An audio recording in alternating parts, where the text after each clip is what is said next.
sahabat Nova, saya Acil. Nah, di video kali ini kita mau ngomongin tentang memenuhi kebutuhan sehari-hari secara mandiri. Nah, kira-kira kebutuhan apa aja sih yang bisa dipenuhi secara mandiri? Listrik or energi, atau tumbuhan dari berkebun, sayur-sayuran, atau sampai lauk pauk juga bisa.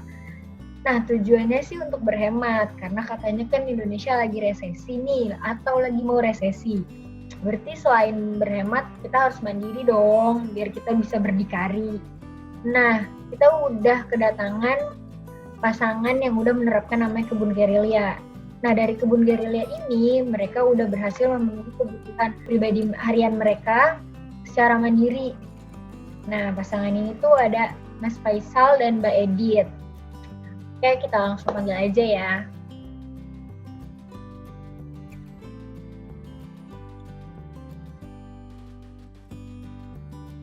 Sahabat Nova, kalau memang pengen banget di usia 70, di usia 80 itu sehat walafiat, nggak ada sakit punggung karena rebahan, karena kita nanti ini atau nggak pengen kulitnya glowing karena rajin makan sayur, mulailah kita kembali lagi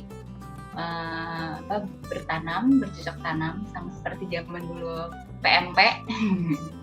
Jadi insya Allah kalau pastinya ketika nanti kita makan dari apa yang kita tanam, tanaman akan bahagia, kita pun juga akan bisa bahagia. Dan insya Allah kalau menurut beberapa literatur yang kami baca, yaitu di Jepang, terus kemudian ada juga beberapa di Eropa, itu bagaimana mereka para sepuh-sepuh itu usia 80-90 masih sehat untuk merawat tanam, bisa jalan-jalan kemana-mana adalah dengan berkebun. Nah, kalau dari aku, sahabat Nova, berkebun itu selain ya tadi untuk bisa memenuhi kebutuhan ekonomi, tapi juga untuk memenuhi kebutuhan batin juga, karena membawa rasa syukur, membawa rasa bahagia, dan membuat kita lebih dekat sama alam. Dan banyak sekali contoh sebetulnya yang bisa dilihat di media sosial maupun di buku-buku, orang yang sukses untuk berdikari hanya makan dari apa yang mereka tanam. Jadi bukan sesuatu yang mustahil, jadi semua orang bisa. Kalau kami dalam beberapa bulan bisa, pasti teman-teman Nova juga bisa.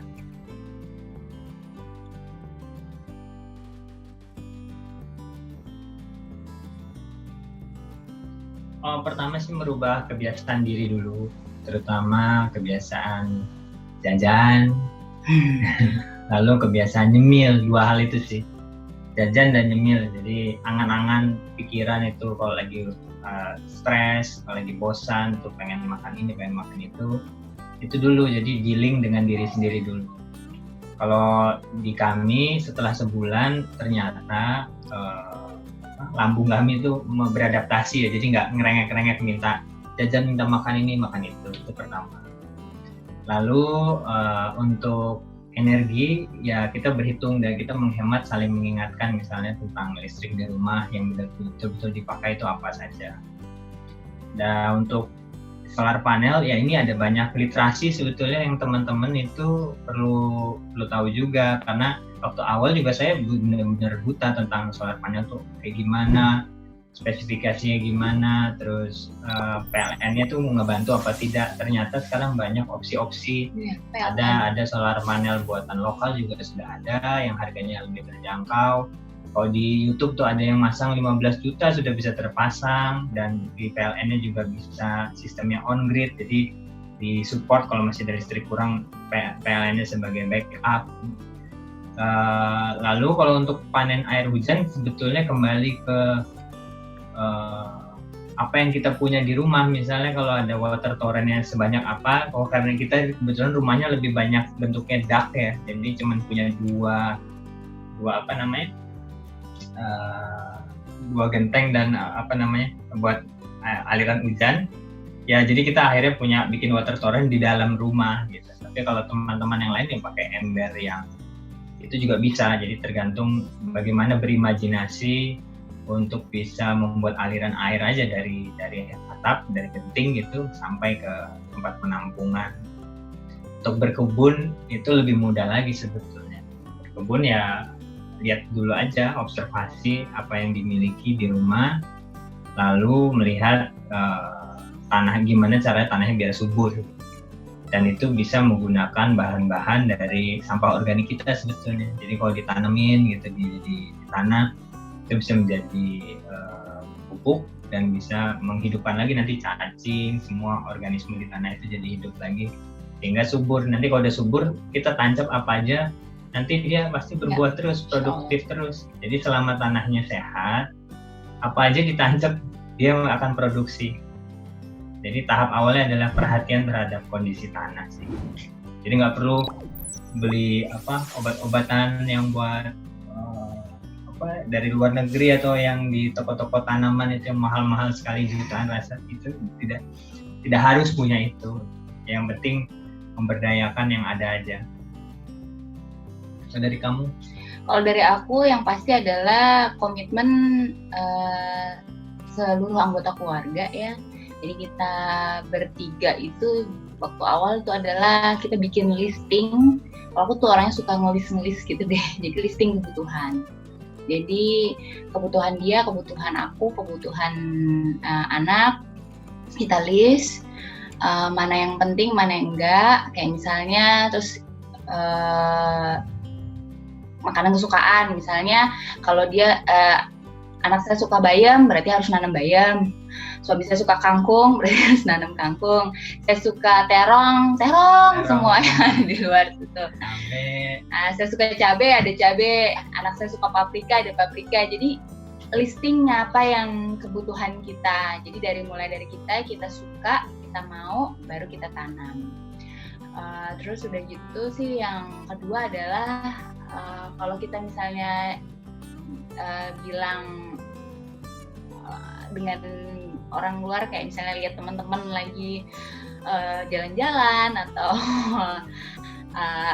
pergi-pergi gitu kan, atau udah ada yang berani ke luar negeri gitu kan, aku sama anakku saling ngingetin. Karena kan kita kadang-kadang aku yang lagi sedih, anakku ngingetin anakku, jadi kita saling terbuka lah gitu. Kayak misalnya anakku tiba-tiba aku kayaknya ngerasa aku bosen. Oh ya, kalau kamu bosen, nih ada pengki, silakan nyapu. Jadi nyapu. Kayak gitu, dan akhirnya tahu, oh ini orang tua aku tuh lagi mau apa sih, pengennya gitu. Oh, jadi kita saling kasih tahu. Yeah. Terus yang ketiga sih paling penting adalah selalu menonton berita internasional tentang perkembangan baik ekonomi maupun pandemi, tentang vaksin, tentang lingkungan hidup, sehingga kita bisa mengambil keputusan yang tepat.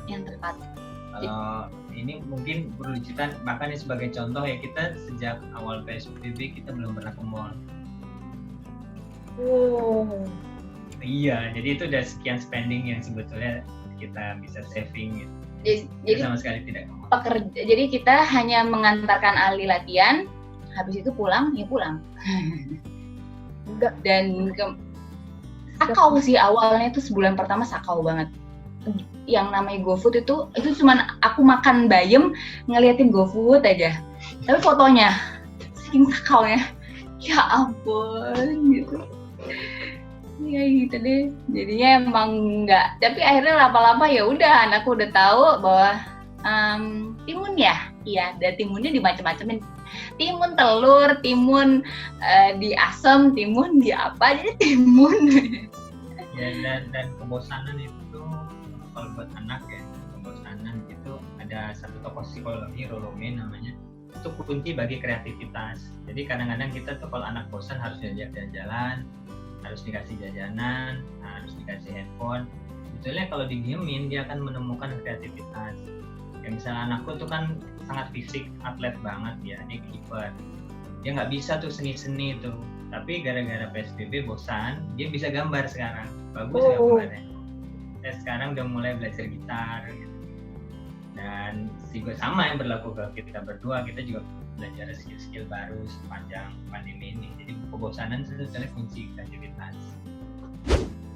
Nah, sahabat Nova, itu tadi hasil wawancara kita ngobrol-ngobrol bareng Mas Faisal dan Mbak Edith. Udah dapet insight banyak banget kan? Itu tuh bisa banget lo langsung diterapin sama sahabat Nova. Nggak perlu mikir terlalu susah, karena sebenarnya nggak sesusah itu juga. Toh, kalau Mas Faisal dan Mbak Edith bisa, kita semua juga bisa dong.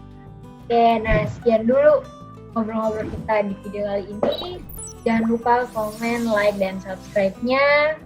Sampai bertemu di video selanjutnya. Dadah!